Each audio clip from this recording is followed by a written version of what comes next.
Hello and welcome. I'm John Sparling and I'm here with Jim Harris of Soterium with the second of two short sessions where we look at the Canadian Association of Pension Supervisory Authorities, CAPSA, their guidelines and the broad-based challenges of meeting these in an ever-changing financial environment. In the first video, Jim, you had discussed guidelines that fell into the broader-based categories of plan structure and prudent governance. I understand the next category to be discussed is oversight and compliance. Absolutely, and for this section, for the oversight compliance section, what we've done is we've batched three of the principles in here. Number 5, our questions around that one would be: who determines whether the plan administrator or the delegates have got sufficient knowledge, skill, or training, and how often these requirements are reviewed? Number 8, given that the changes globally in terms of regulation now affect every single market and not just the base markets, how have these been incorporated into the actual compliance and oversight structure, and also into the operations structure as well?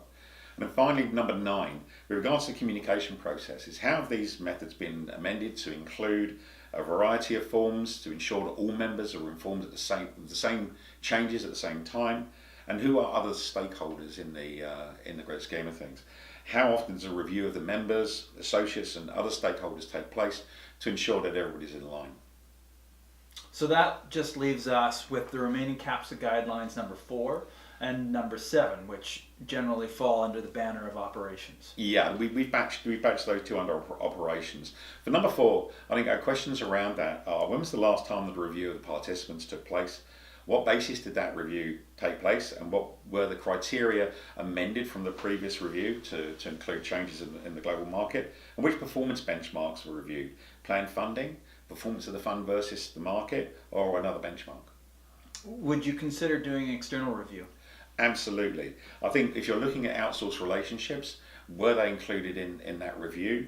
And also were external benchmarking resources used to actually assess mark-to-market issues? And that would obviously be conducted by the independent third party. And number 7? Number 7, the last one that we're actually looking at: who determines what plan risks are, and how are these actually assessed? Have the same criteria been used in previous reviews? And when was the last review completed? And has a date been set for the next review, which is absolutely critical from a continuity point of view? And then finally, was the review conducted by an external party or by using internal resource? Thanks, Jim. That is excellent. You had discussed the potential of using an external or a third party to do an independent review.